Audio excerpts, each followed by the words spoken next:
back to episode 5 of MASA TV, Learning Opportunities as an International Student. We'd like to thank you for tuning in so late in the semester. Obviously, it's almost exams and everyone's got some assignments coming up. Yeah, I'm about up to lecture 3 on everything at the moment. That's all right. I'm sure Zoom University is a challenge, but rewarding in some ways. Yeah, Zoom. I think I have to update my Zoom, otherwise I'm going to get cut out. Got an email this morning. Anyway, so this week the episode's being hosted by the Caulfield branch of MASA. My name's Mac. I'm currently the president of the Caulfield branch. I'm studying a Bachelor of Business and a Bachelor of Banking and Finance, and I'm in my 4th year. Yep, my name's Azim. I'm a second year student enrolled in a specialist course of Banking and Finance, and I'm the event officer. Hi everyone, I'm Kinsey Huang and I'm the Vice President of MASA Caulfield, and I'm in my 5th year of my Bachelor of Business and Arts degree. So we've received a bit of demand and a lot of feedback, and it seems that we really want to make some content tailored specifically for international students. Yep, for sure. So we recognize the additional barriers that international students are faced with. So we've set ourselves with the goal of providing informative yet practical solutions to give yourself a competitive edge today. We've been able to gather a lot of student resources as well as tips and tricks from corporate representatives themselves. So today's episode will really serve as a guide for international students seeking opportunities in Australia. So before we start, here's a quick rundown of what we're going through today. Firstly, we'll go through some general information which might be useful to international students. Next, we will go through the Monash Work Integrated Learning Program, or WIL. Then we'll chat with our friend Pius, who was previously an international student, and then we'll chat with some representatives from ACCA and MYOB. Let's begin with the information segment. There are a few ways that you can enhance your credibility as international students. Employers tend to gravitate to students who stand out from the crowd. So here's a few tips and tricks that you can employ today. Tip number 1, resume building. As a uni student, the opportunities are limitless. Part-time jobs, internships, case studies, joining a committee, volunteering, you name it. These are all experiences that are highly valued by Australian employers. So just to add to that, if you're having trouble just getting your foot in the door in the first place, some ways you could start is probably, firstly, researching volunteering jobs you can actually go for. It might be hard at the moment, but especially when things are sort of going back to normal, you can definitely do some volunteering. Another way would be doing like an online internship. So one that comes to mind is Inside Sherpa. So definitely check that out. Another one would be joining a club committee and being involved in the club committees. Yeah, feel free to reach out to us as well via our socials as well as emailing us.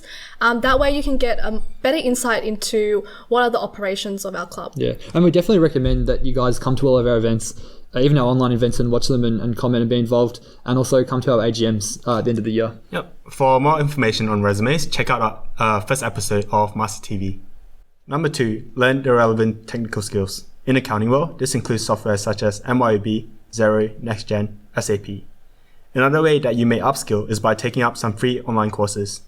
2 that come into mind are the Harvard short courses and the Google short courses. Often, there's no financial obligation to it, but rather a trade-off in your efforts instead. Last but not least, networking. 85% of the positions in the job market is filled through networking.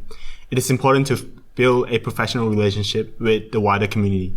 Though it does not guarantee you a position, it does come at many indirect benefits such as discovering insights into a given firm. Yeah, we always talk about how you need a network, but sometimes it's not very clear what networking actually is. We did discuss it in MASA TV episode 1, and we also have a MASA TV guide on our comments below and on our website with tips on networking. So how would you describe what networking is? Well, to me, I think networking is being able to strike a casual conversation with someone from a firm that you are interested in. And I think that way you are able to interact with them on a more personal level, and you can find out all sorts of information that isn't well known, such as getting to know the perks of working there, what stands out about the firm, as well as the corporate culture that exists.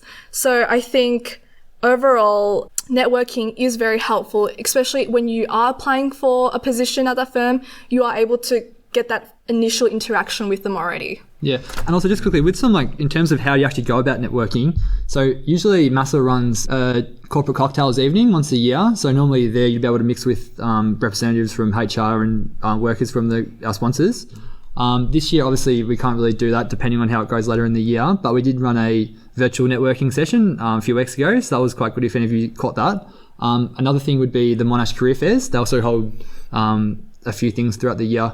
But yeah, you don't have to, be the ideal candidate when you go up to a HR. You can just, talk to them naturally and just For sure. Be yourself. Just be yourself. Yeah, that's the main thing. Just be yourself. And another way is virtual coffee meetings, especially in light of the COVID-19. There isn't actually physical networking happening. So a great way is to reach out to representatives on firms on LinkedIn and just messaging them. But don't be generic. Tailor your answers to what you actually want to ask them. And one more thing actually with the networking is when you go up to the person when you're networking, you don't want to just be asking these generic questions which they hear from everyone. You just want to genuinely ask questions that you're curious to hear about, what their firm does, what their workday is like. But when you come with these pre-prepared questions, trying to look smart, well, sometimes it doesn't actually work that well, I think. That sums it up pretty well. Yeah. All right, let's address one of the biggest barriers faced by international students, visa requirements.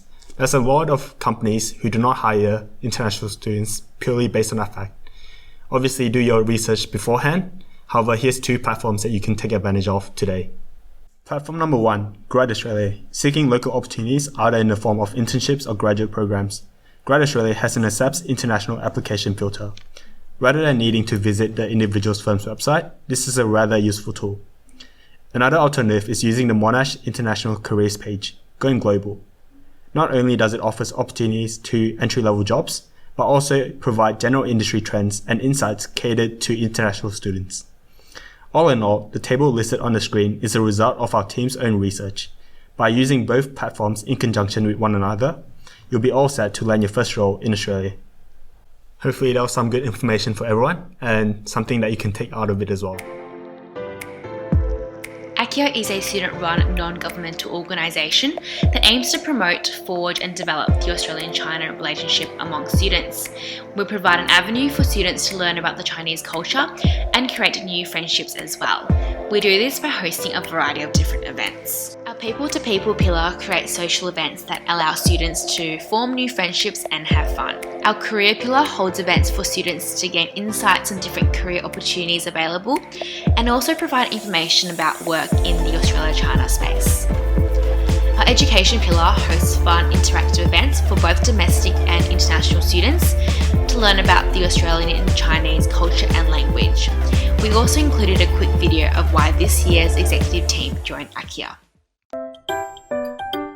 Welcome to ACIA. Because I wanted to make some new friends, but it came with so much more, and now they're like a second family to me. Because I wanted to meet new people and I wanted to reach out to new students who have just arrived in Australia. So I wasn't born in Australia, and when I first arrived here it was really daunting for me to adapt to the new environment, to the new culture. So I just want to help out those students who are in the same situation as I was and make them feel comfortable in Australia. Yeah, because I want to be part of a community that helps promote Chinese culture, and so I can also make new friends as well. Because this club provides you with an opportunity to bridge the gap between Australian and Chinese students, and also to share different languages and cultures as well. Because I want to make some friends and get to know some new people.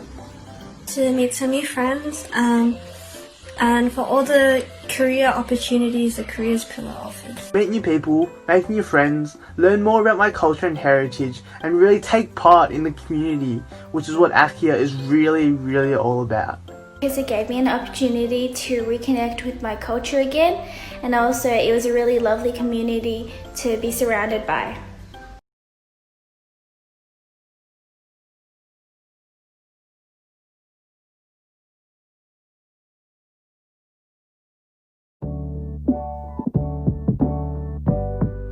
Thanks, Azim. The next segment we'll be talking about the Work Integrated Learning Program which Monash provides. So we both did Work Integrated Learning. I did Student Sourced. And I did a Monash Source internship. Yeah. So I guess what is WIL? It's, I suppose, how would you describe it, Kinsey? I think it's a great way for you to gain some industry experience, and it gives you an opportunity to apply your skills you've learned at university in a more professional environment. And I think it's very rewarding as, you can use those skills and apply that to a job that you want in the future. Yeah. So I think key thing to point is that WIL's open to all Monash students. There's actually, I suppose because we're an accounting club, Monash business faculty is probably most practical to us. but you can actually apply through Monash Business School, which Kinsey will talk about in a second. But it's open to obviously international students, domestic students, postgraduate students, undergraduate students, pretty much everyone. And you also do gain academic credit towards your degree. So I think you get 6. You can do like 6 credit points, 12 credit points. 12 It's quite flexible. Yeah. And the lengths are going to be different as well. You can do ones that are shorter but less credit points. It just depends on how many credit units you've got room for as well. I think the only difference is like you do an extra 100 words for the essay at the end of it. It's like between like 4 subjects and one subject, it's like a couple hundred words. If you do well, it's a great way to, give you a bit of a wham booster, I guess. Yeah. So the next segment, I'm going to be talking about the application process of how to go about applying for the WIL program. Yep. Just a friendly reminder, given the current situations with COVID-19, the Monash WIL program might be altered. So for more information, please visit the Monash Business School's website. Yeah, and even if this is the case, it's still worth noting all this stuff, because if you have, of course, semesters left in your course, it's definitely still worth applying in the future. Yep, for sure. Well, I think the application process is quite simple and easy. I think if you are unsure of how to go about applying for it, whether you are eligible, a great way to start is to go to the business school faculty located in Building N in our Caulfield campus. I think it's a bit different at Clayton, but you can find it on the WIL website and the Monash Business School website pretty easily, I think. Yeah. And so after you go to their faculty, they're able to give you more information on what you need to do in order to apply for it, whether you have enough credit points left. And I think when I went about the whole process, I didn't know where to begin. So the Monash Business School were able to give me a course map, and from there I was able to determine when I wanted to complete the WIL program and what kind of program I was interested in. I think in saying that just quickly, like if you're willing to actually like put the effort in and apply and do it, like a lot of people will probably just think it's too much effort to apply for the WIL program. If you're willing to actually put yourself forward and make the commitment, sure. It's definitely worth it in the long run. Being proactive, I guess. Yeah, for sure. So the next step in the application process is writing up a resume as well as proposal questions.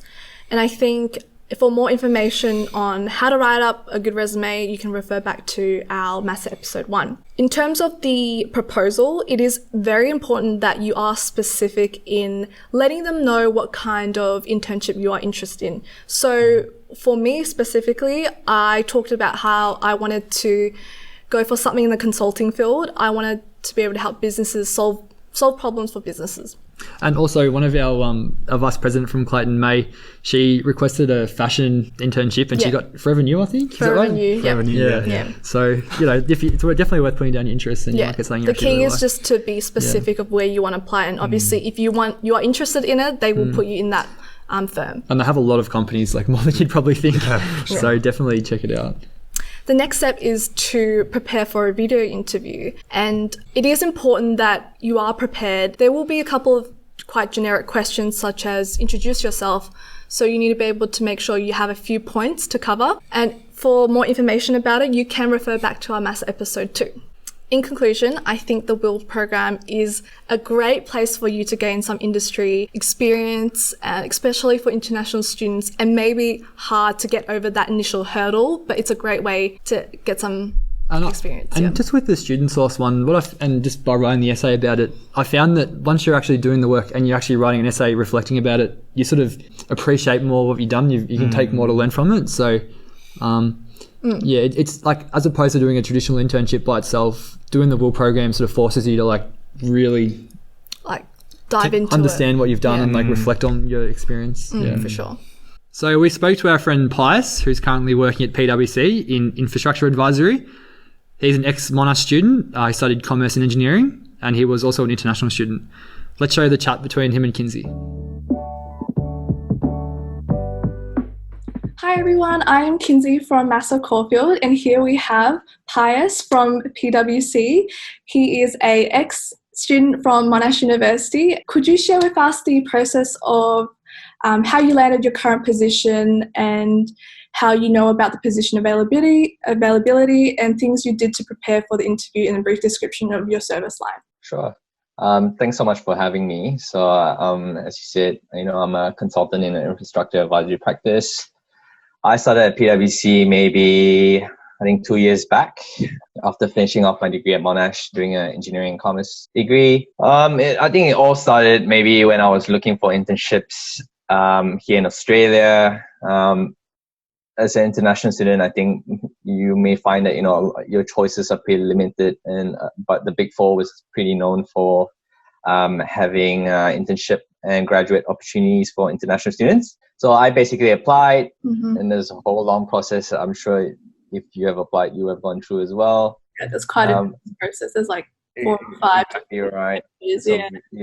Online test, video interview, then assessment center, and then a final interview. So applying very confidently, I didn't get it. Oh no! This time around. And at that point in time, I was in this club called FMAA.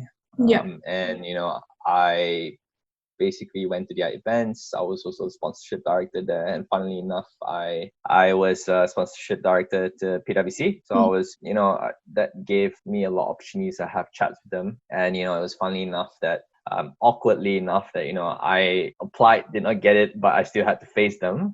Oh no! It was pretty funny. So long story short, got in touch with HR. And I had coffee with him, and he told me keep trying. And he also introduced me to a few programs that PwC were running, one of them being PwC STEM. So as an engineering student, I applied for that. And it was a 2-day program. Funnily enough, going in, we didn't know that, or I thought it was just an information session, but it turned out to be, the second day was a assessment center. And when everyone heard that, everyone was like, "Oh!" So you were blindsided a little bit. You didn't know that it was assessment. Yeah, I didn't know, and I think everyone, coming in, they were pretty chill. And then when they found out that it could land them a role, everyone I think started to get their their spirits up. And second day went through the assessment center, turned out pretty good. I got a call further down the line and said that, hey, you'd like to apply or interview for any internship opportunities. Yeah. So I applied for that, did not get it. Was pretty crushed. I did an internship back in Asia the following year. I think it was 2018. Came back, applied again. Went through their assessment center for a graduate role. Did not get it again. Yeah, so it's pretty long process. Yeah, so did you do your internships in Australia, or did you do your internships overseas in Asia? Well, I did 3 Big Four internships in Asia. Some people might call it excessive, but I thought it was more strategic positioning. Yeah. And the reasoning behind that was, it was because I would have opted for a bank in Malaysia, but if my goal was, land a role here in Australia, and Big Four seemed to be one of the bigger household names. Yeah. So I really drilled down on that. Did in multiple locations in KL, which is in Malaysia, and also Singapore. So by the time I interviewed for PwC over here, they would have known that, I know what Big Four is about. And did you think that those internships were helpful in terms of getting your role in Australia? Yeah, for sure. I think just understanding the different service lines, how things work, what kind of projects that these Big Four firms they do, what each Big Four is, I guess, famous for. Yeah. Or has their strengths in. All these small bits, when you try in your interview, it really shows that, you understand the industry. After all those failed internships, the final one, I finally got it. So that was pretty lucky, the role with PwC. One person to believe in you to get the final role. Oh, tell me about it. But it was pretty tricky because I applied for another Big Four firm as well, and that only took, I guess, 1 interview. Yeah. So sometimes it's really hit or miss, and it really depends on your luck. It's like a combination of luck and skills, I think, in a way. Yeah, for sure. So as an international student, what were your challenges and how did you overcome them, and both general and when it comes to finding an internship or graduate position? I think the challenge with international students is that they all require PR or a permanent residency or citizenship. So, that really limits the options that you have. But I'd say that, the main challenge actually lies in here. Yeah. Because even locals, sometimes they do face it as well, right? But, being an international, culture is different. The way people speak is different. You know, and sometimes, you know, locals can come off as being more ahead of them. Yeah. But I don't think, you know, that's necessarily true. But I, you know, when I was applying for jobs, that was sort of my concern. Yeah, but you know, I just went ahead, and I think, you know, everyone should just go ahead and apply and, you know, see how you go. Because if you don't get it, at least you learn something about yourself. So I think, like, you know, that was one of the main challenge I faced when I was applying for a role. So it's more like, you know, the things that you tell yourself, and not so much anything explicit that's holding you back.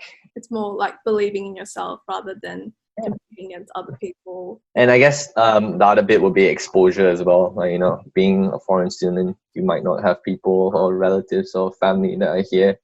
That will be able to shed some light. So, you know, the onus is on you to go out, speak to people, learn more about industry, and, you know, figure things out yourself. So I want to ask, what is one skill which you think an international student should be conscious about and focus on developing? This ties back to my previous answer. One thing that should really do is, like, you know, constantly put themselves out there. You know, if you're doing a 3-year degree, everything moves so quickly. I did a double degree, so I was pretty lucky. I had 5 years. But if you have a 3-year degree, finish high school, come into your first year, you think it's all fun and games, but you soon realize, oh, I'm in my second year, I haven't got anything lined up, and, you know, you just quickly fall behind.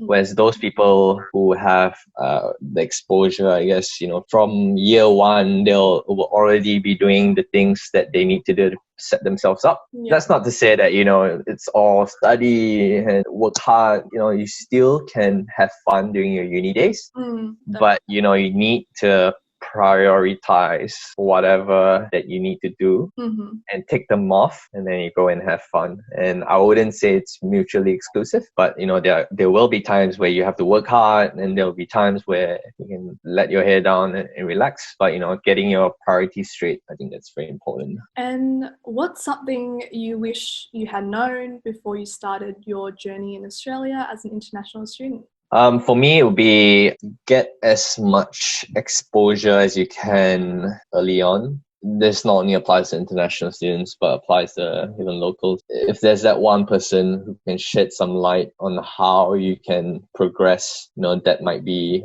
life-changing. As dramatic as it sounds, like, I was pretty lucky because I had a cousin who I visited in London my first year, and, you know, at that point in time, he was working in Deloitte.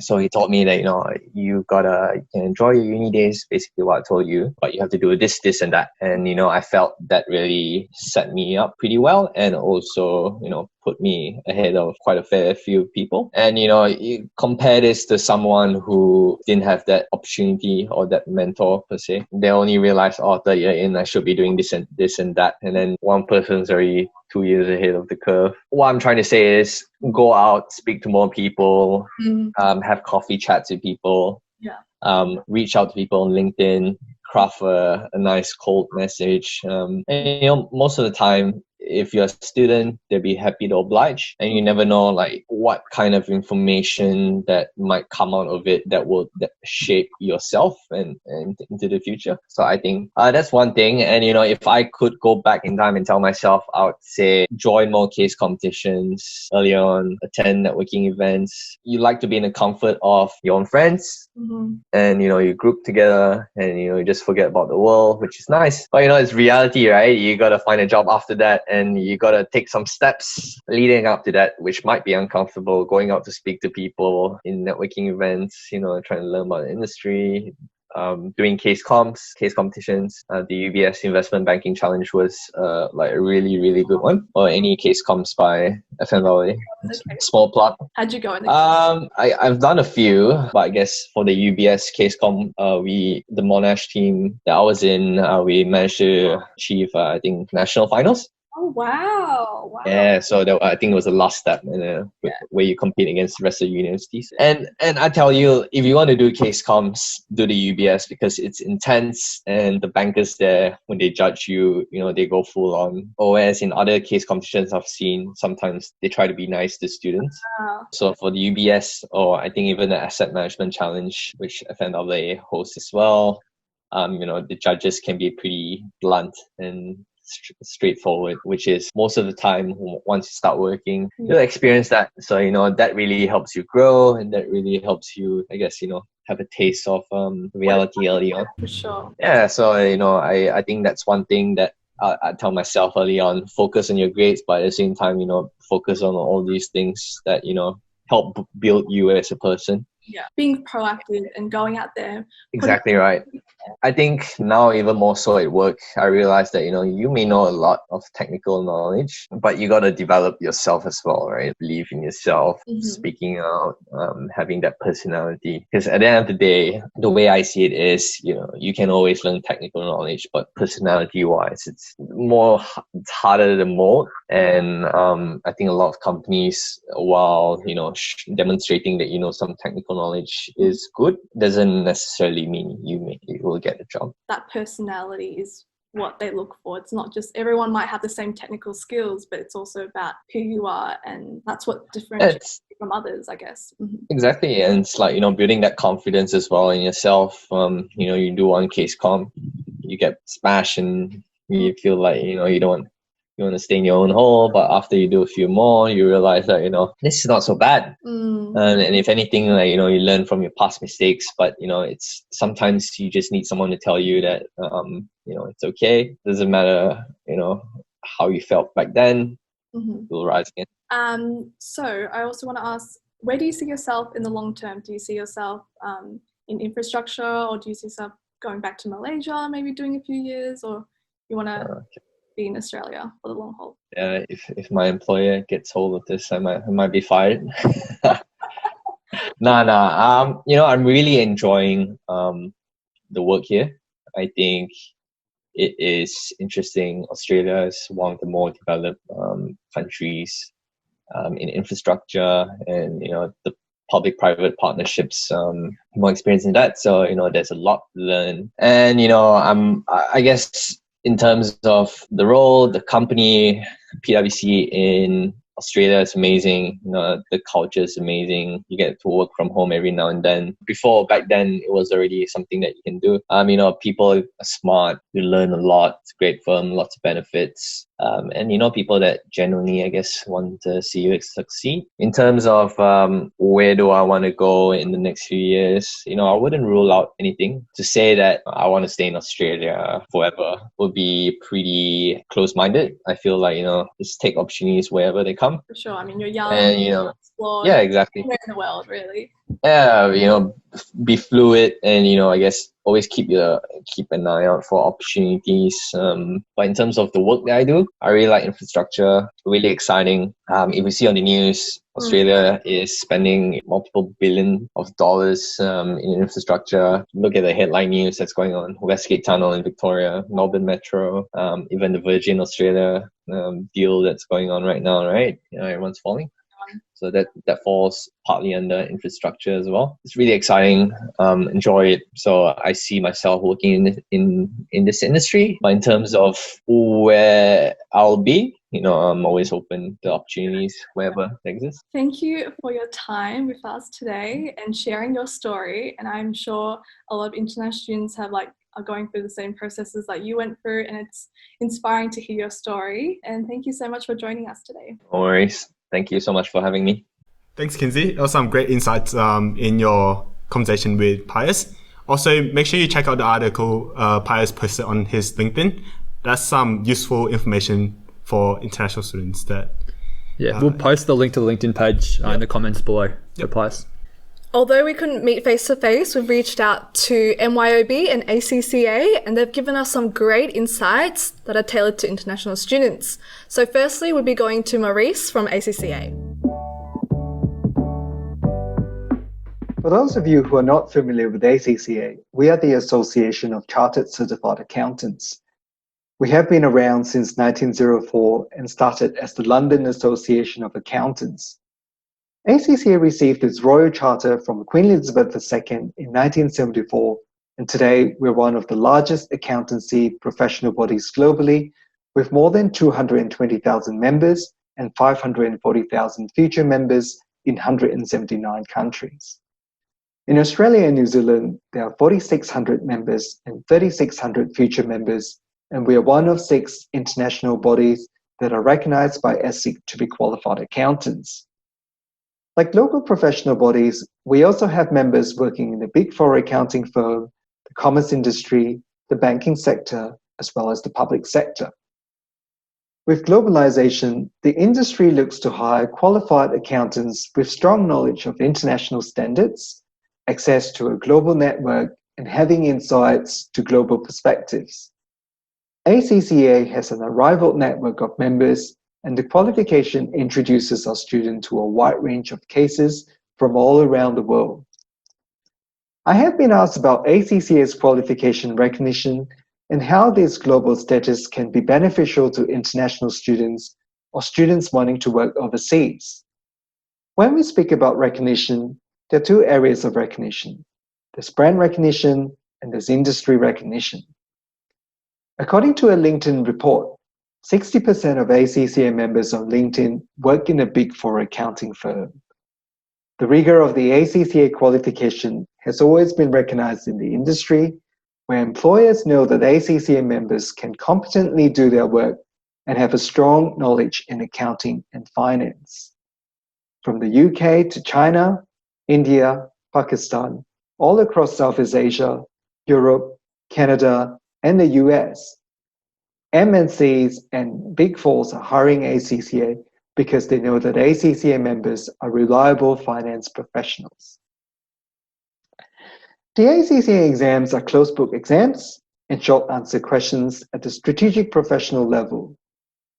As the exams are challenging, we recommend students spending around 400 hours of study for each of the exams. We're currently going through a digital transformation process and delivering computer-based exams instead of paper exams. This coincides with COVID-19, which has increased the need for most exams to be offered in remote invigilation rather than being taken in an exam center. There are no prerequisites to do the ACCA qualification. If you are doing an accounting major or an accounting degree, you may be eligible for up to 9 exemptions. Otherwise, there will be additional fundamental exams that needs to be completed before you could start your strategic professional exams. At Monash University, we offer an Accelerate program which allows new ACCA students an opportunity to start their professional exams alongside their degrees. Alternatively, you can start after completing your degree or when working in the industry. If you're interested to know more about ACCA, we have a student potential newsletter which provides you with career advice, industry news, study tips, and much more. Write to us at anzinfo@acccaglobal.com for information on the newsletter or about your eligibility for the Accelerate program. Finally, to all the international students, I'd just like to say, research on what's best for you. Think about all your options instead of what's most prominent to you at this stage. Speak to all your friends and seniors and find out what the industry is looking for and make the right choice. To all students, stay curious and challenge the status quo. Thank you. I'm proud to be ACCA because it'll take me places. Because it's truly diverse. They are top of their game. It's trusted by employers worldwide. It gives me choice. It's truly a global community. It brings people together. Together, we shape the future. It's simple. It's as good as you can get. Hashtag proud to be ACCA. Thanks, Maurice. That was very informative. Definitely if you're studying accounting, I would consider doing the ACCA program. MASA is also sponsored by CPA and Chartered Accountants ANZ. So any accounting students, it's definitely worthwhile considering and researching these 3 designations. Now we'll move to our segment with MYOB. Hi, my name is Shane Patel and I manage the education space for MYOB. It's great to be involved in this episode of MASA TV, focusing on international students. MYOB is proud to be a leading provider of business management solutions across Australia and New Zealand. We help approximately 1.2 million businesses and partner with over 40,000 accountants and other professional partners across the region to help service their clients. Our purpose is to help more businesses in Australia and New Zealand start, survive, and succeed.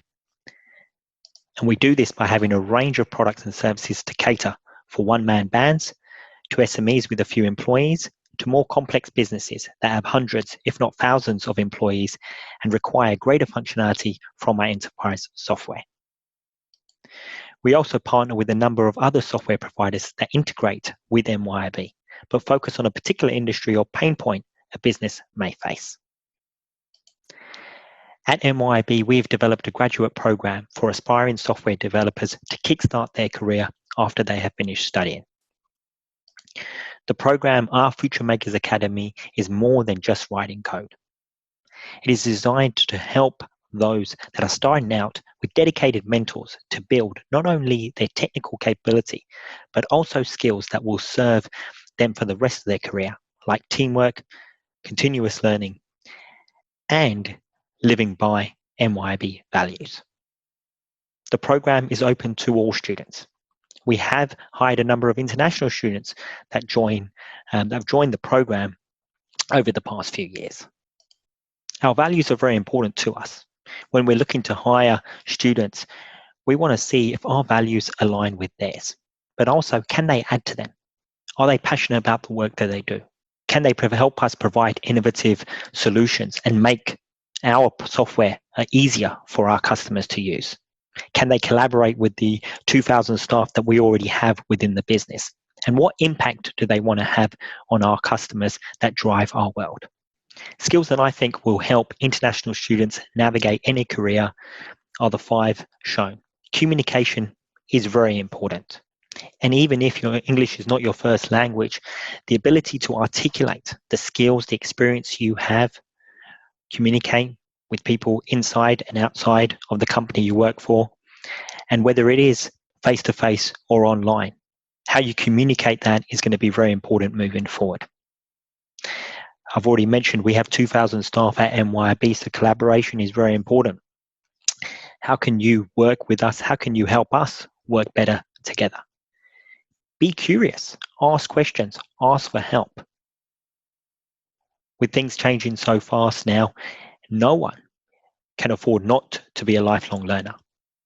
And critical thinking is also very important in terms of achieving our purpose, solving the problems that our customers have via our solutions.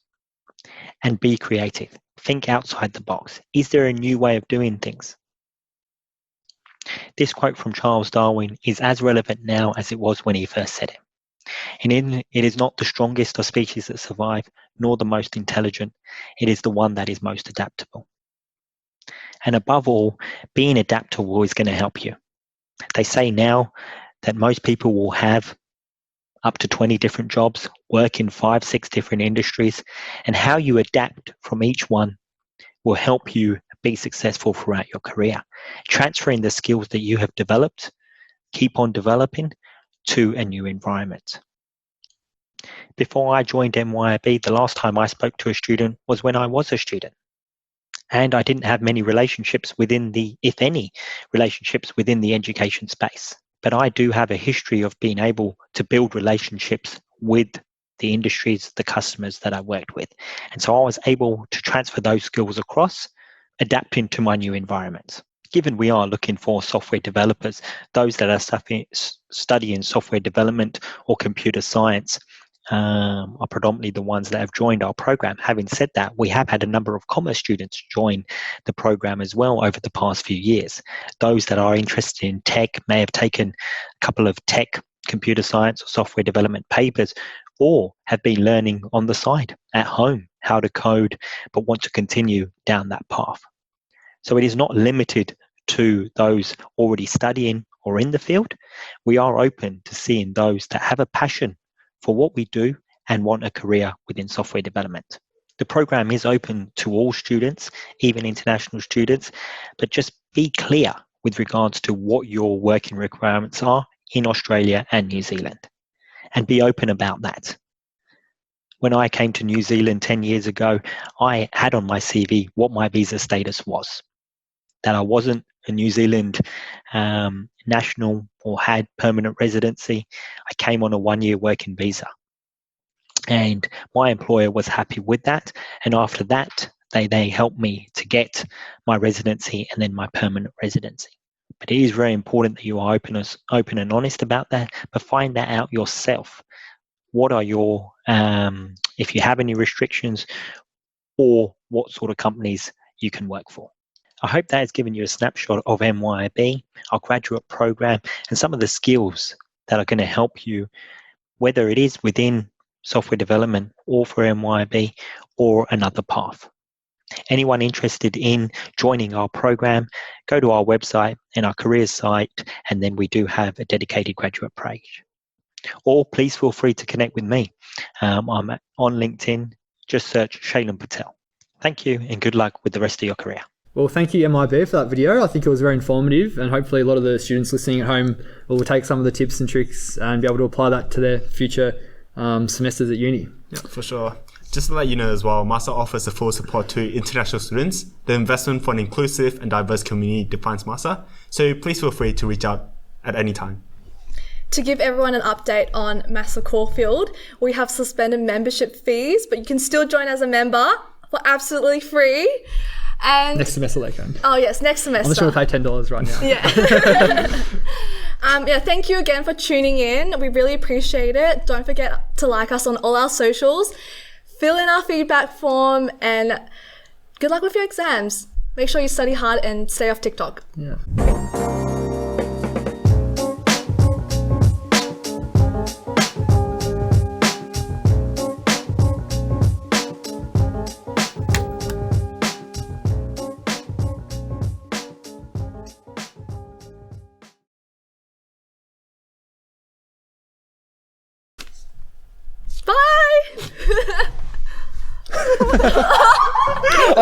I know I did that. I can do it. I don't know why I did that. Why? That looks so weird. No. No. No, don't. No. I don't trust you.